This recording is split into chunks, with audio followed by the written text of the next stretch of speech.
Episode 11 of Star Trek Discovery, The Wolf Inside, sees the continuation of Discovery's mission to return to its home universe, and while not as strong as the season opener, it does continue the major plot threads across all fronts, allowing for events to proceed at a more rapid pace than I expected. Now, this isn't a criticism per se. On one hand, I'm glad certain plot points are being addressed now rather than dragging them out, which could lead to those moments of, yeah, we already figured that out. Having said that though, yeah, we already figured that out.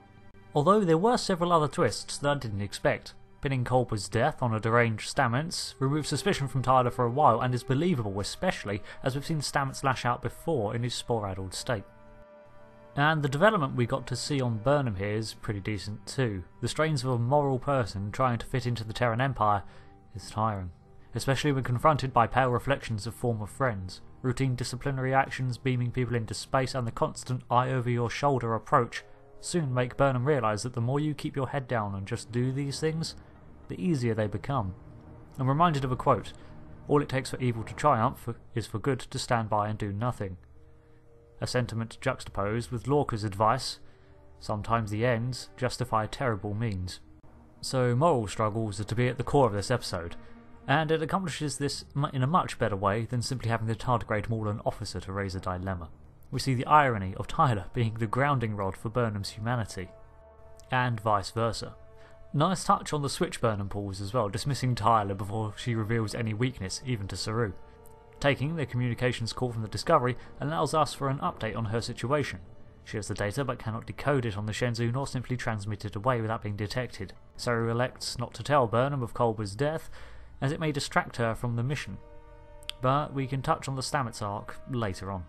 The ISS Shenzhou is hailed by the Imperial flagship. What, that's its name? Or what? I want to know what class of vessel this is. What constitutes a Terran flagship? Is the Emperor on board himself?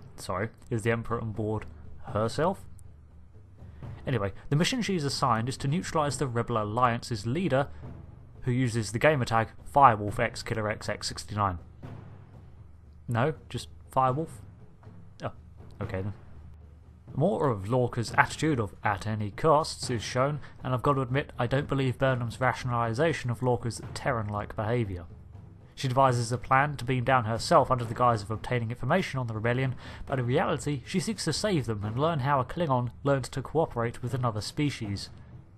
Initially ambushed by the rebels, they surrendered themselves to the resistance fighters and— oh my god, is that an Andorian?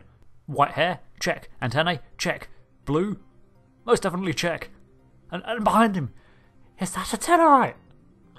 Ugh. So, okay, the Andorian has these odd little protrusions from the eyebrows that sort of mirror its antenna, but overall that is unmistakably an Andorian. The Tellerite too has tusks, but there were recorded tusks Tellerites, so that gets a pass.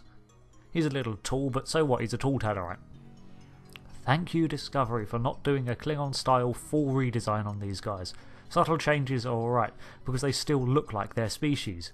It's close enough that if I were desperate enough, I could justify the changes as diversity in the race. Also, the planet itself, Harlak, seems to have supported a major civilization once, but its desolate wasteland and ruined cities suggest not so much anymore. And surprise surprise, Firekiller MLG Pro Sniper Wolf is the alias of this universe's Vok. And in order to verify Burnham's message of peace, he has the Prophet read her mind, who turns out to be Sarek, familiar faces all round, with a Mirror Universe beard. There has to be a story here of how Spock joined the Empire while his father fought it, and if you're wondering why Sarek was so quick to trust Burnham so completely, don't forget she literally held part of his capture in her head for a while, so he's not only sensing Burnham, but himself in her. Meanwhile, Ash is having somewhat of a minor freakout in the background as coming face to face with Vok, who is of course the mirror image of his true self, starts to raise more memories. He soon remembers T'Kuvma's message of Klingon purity, and sees Vok spouting messages of alliances and inclusion. Well, this pushes him over the edge. His minor freakout turns full gear and he rushes the mirror Vok. Holding his own for a minute was awesome to see, but ultimately, after attempting to headbutt Vok, Klingon style, he's overpowered by XX Firewolf 360 no-scope. Fortunately, Firewolf is smart enough, with Mira Sarek's counsel, not to end their cooperation there, and after sparing Tyler, lets Burnham depart with some intel to maintain her cover on the Shenzhou. Tyler has some explaining to do, so we get the scene that it's all been building to. When Tyler begins confessing his mental state to Burnham, it's as if someone turned on the faucet and let the water run. Soon his flashes of L'Rell, the surgery, the pain he remembers, they all begin to tell a coherent story, a story not of Tyler, but of Vok. It's heartbreaking to see him struggle to maintain his humanity as his mind churns, and Burnham's denial of everything happening was, I think, a powerful performance, right up until she's presented with the undeniable facts of Tyler's identity. She just can't bring herself to accept that the man that she loves is a Klingon agent. I do find the sudden shift in Tyler's persona a bit jarring as Vok fully re-emerges, and I'm hoping this means that Tyler isn't gone for good. I would like to see more of this struggle between his personalities, as well as some potentially divided loyalties. Burnham was saved, of course, but slips immediately back into her Terran persona to maintain the illusion of strength and control over the crew. For her character, I'm worried and engrossed that with Tyler gone, her tether to humanity cut, we will see her regress into a more Vulcan-like state of logic, instead of dealing with her emotions, or, worse yet, see her go full Terran to hide her feelings. She's operating on pure logic towards the end of the episode, maybe fueled a bit by her inner turmoil, but the last time we saw her like this, it led to her committing mutiny as she struggled to translate her state of mind / morals into feasible actions. When they beamed Tyler into space, I was convinced that this was his end. After all, this show's shown that it doesn't mind writing out key characters, and I was genuinely surprised when the Discovery beams him on board. I'd almost forgotten that it had been shadowing the ISS Shenzhou the whole time. Also, I was delighted to see how Burnham managed to send the Defiant records back to the Discovery undetected, with some sleight of hand. Bravo, Mikey. Bravo. Unfortunately, that now leaves Lorca as her only prime timeline counterpart on board, and if you've seen current theories, you can understand why that's a questionable situation to be in. And as if she hasn't had enough, another Terran vessel shows up and bombards the rebel base from orbit. It's the Emperor's vessel itself, and it seems, oh boy, she is in trouble. Especially as it's the mirror version of her former captain, Georgiou. Just saying. It would be cool if she was descended from the Sato dynasty, and yes, I know Michelle Yeoh is of Chinese descent, but in a universe where a Frenchman has a British accent, it would be cool to tie in some more lore. Plus, it's been like 100 years since Hoshi, so anything could have happened. Also Sword. Think we'll see it get used?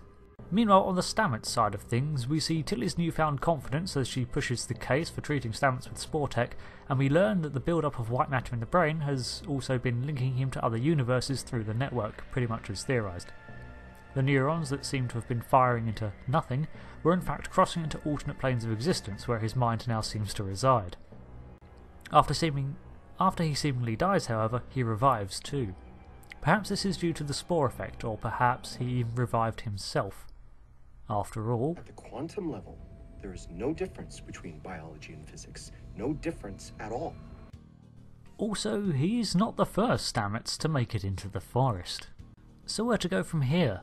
Discovery's got the data it needs to find a way home, Burnham's in a precarious position, Vok is revealed, and the Emperor has come to do things the Terran way. Also, how long has Klingon been an option for subtitles on Netflix? That's fun. I look forward to seeing this narrative continue, and funnily enough, Discovery's dark tone works better in the Mirror universe, in my opinion. What do you think? Also, there has to be consequences for all this quantum level meddling, I am certain of it. Anyway, thanks for watching my recap and review of Discovery Episode 11. Not long now till the end. Maybe room for one more story arc at a push. Till next week, this has been Certifiably In Game. Thanks for watching, and goodbye.